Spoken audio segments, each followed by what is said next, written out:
age groups. And in another direction, we move toward Pareto improvement, strategically on simplifying the rule to simultaneously improve efficiency and equity. And the basic theorem that Senthil and I were able to prove is that what happens in this example happens for arbitrary Boolean functions.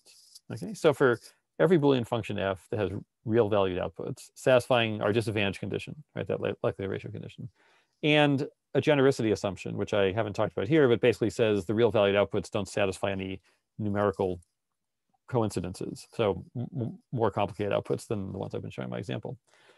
And for every simplification of it, partitioning feature vectors into cells, the following two things hold.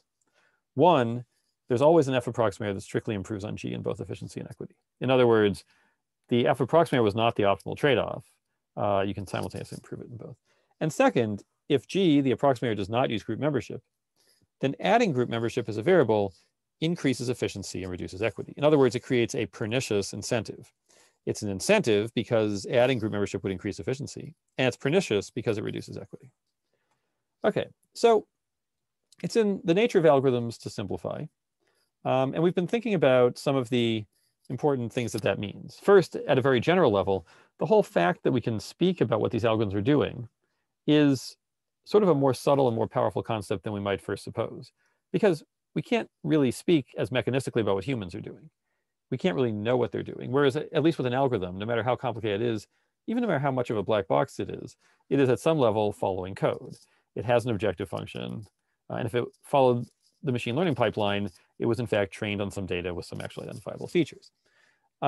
It's clear that the algorithm actually needs to be regulated and made open in order for any of this to make sense. If I have a closed proprietary algorithm, then I simply have an actor who potentially has bad intent, and now they have a secret powerful tool that they're using. That hasn't helped anybody.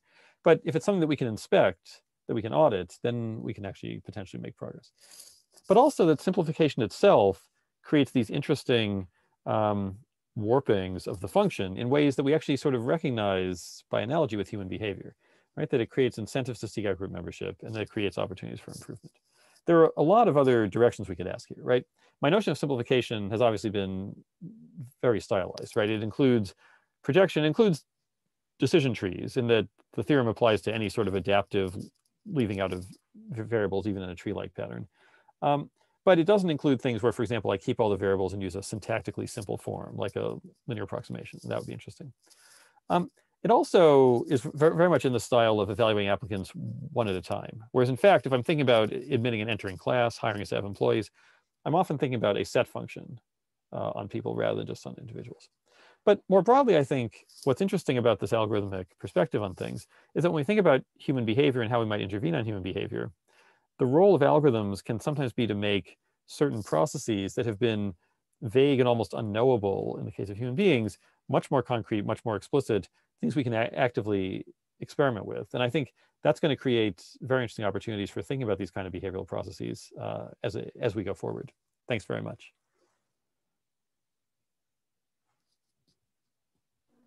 Virtual applause for John. Thanks for a wonderful talk. It definitely changed my perspective on what it means for an algorithm to be interpretable or biased or unbiased.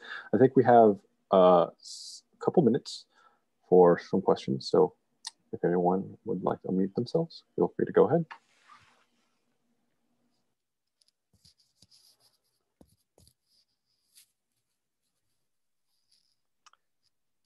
I loved it. So let me tie it back to Senthil's talk of the morning.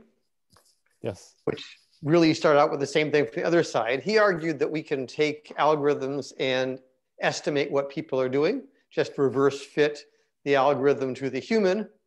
And if you in fact know what data is being presented to the human, which at least is the case for his physicians, for some of the data, but not all of it, so big caveat there, that in some sense it does look very similar to what you're doing. So you don't have the training data, but I don't, well, so here's my question.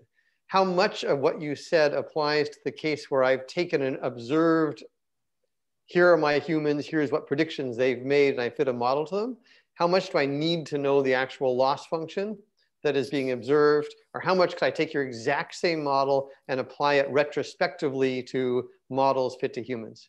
Yeah, so I think this is a fascinating question. And in a sense, I think the interesting sort of challenge that Sendel's current work that he talked about sort of offers to the older behavioral science literature is that the unknowability of human decision-making was inherently based on self-reports. It was based on the idea that I put you in a situation and I ask you, why did you do this? But as Sendel is observing, there's a second way to try getting at this, which is to aim the machine learning algorithm at the human and to say, normally, you know, we go into a setting with human doctors and we think, I'm going to sort of do a horse race of the algorithm predicts ground truth, the human predicts ground truth, who's better? Instead, I could aim the machine learning at the human and say, I'm not going to worry about ground truth. I'm going to worry about predicting what the human does.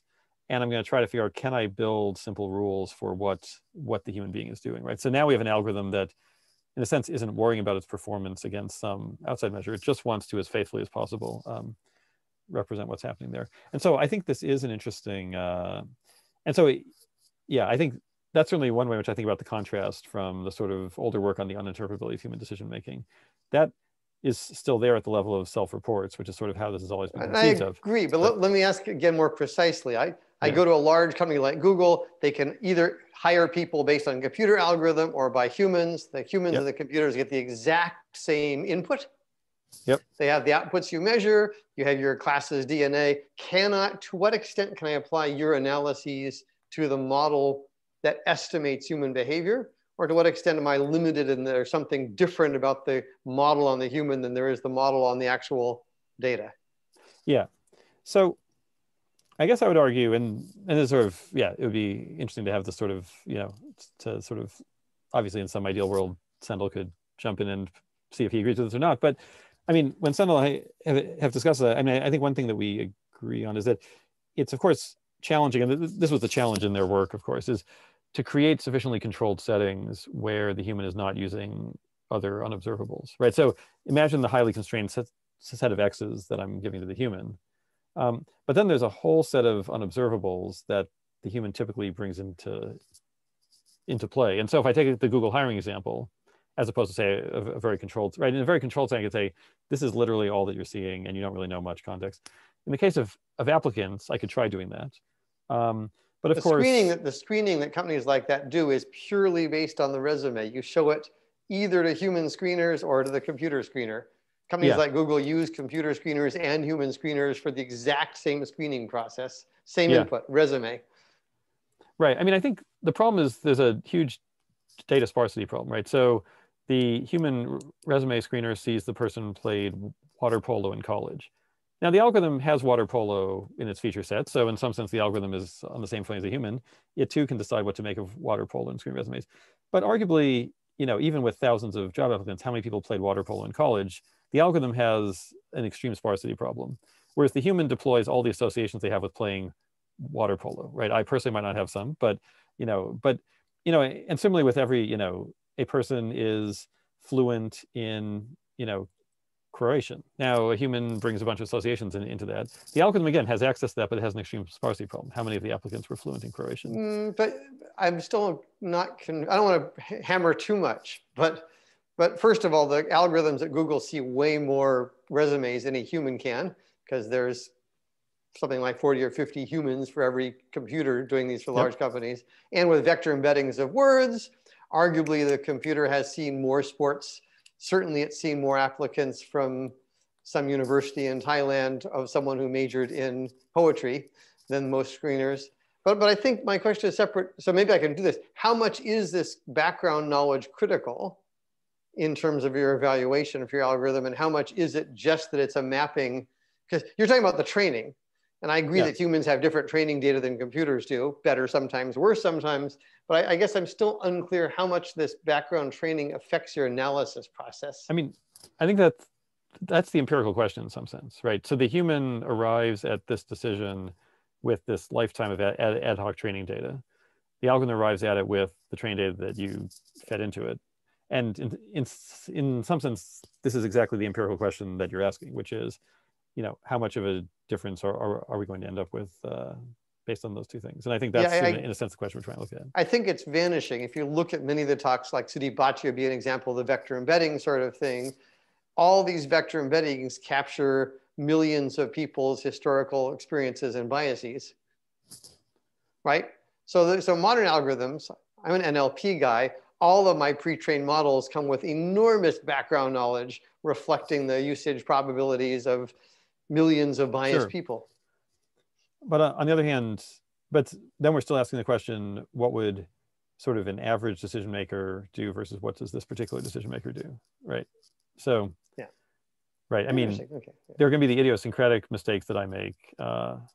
And this, again, is something that actually, I mean, that Sendel and I found like a number of years ago in our work on judges, for example, right? So, you know, there's a sort of huge amount of data on how judges are making decisions, and we train a model of the judge, and then we say, okay, let's deploy the model of the judge and have them go back over the past judge's decisions, and actually under some metrics they're actually making fewer errors than the judge, right? So, because in some sense, often what you would typically do in a given situation is more accurate than what you actually do in this situation, and so I think these are all the kinds of questions that come up, which is the sort of wedge between the individual human with the idiosyncrasies that they bring to this decision versus the aggregate human trained as a model on those past data.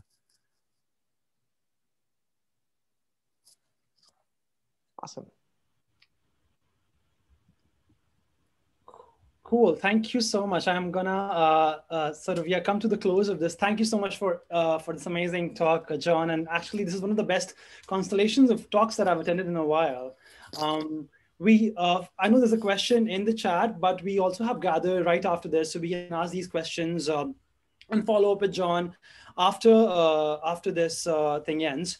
I just wanted to draw the session to a close with the award ceremony and a thank you to, first of all our amazing speakers who did such an amazing job and agreed to participate in this workshop.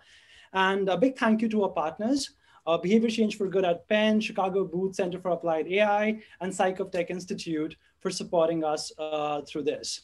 The contributor talks and the poster session could not have been made possible without the help of our amazing set of reviewers who sort of, with all the last minuteness and was super flexible in giving very helpful feedback and very helpful reviews. And I hope all the speakers and presenters found that useful.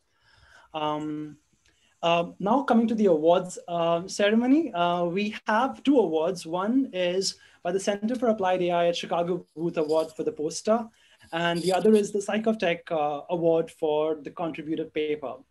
So the award for the Center for Applied AI at Chicago Booths for poster goes to Elias Fernandez Domingos from VUB for his work on delegation to autonomous agents promotes cooperation in collective risk dilemmas.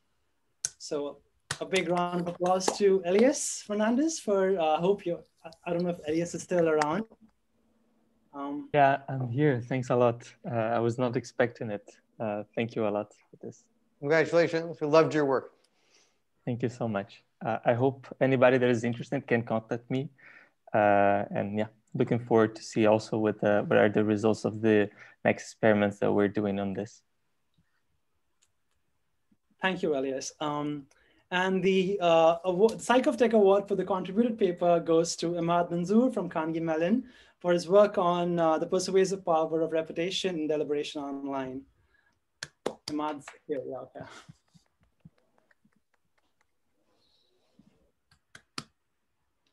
And Ahmad, if you want to say a word or so. No, I'm just going to say thanks for organizing this workshop. Super awesome experience, and I learned a lot of things. So thanks.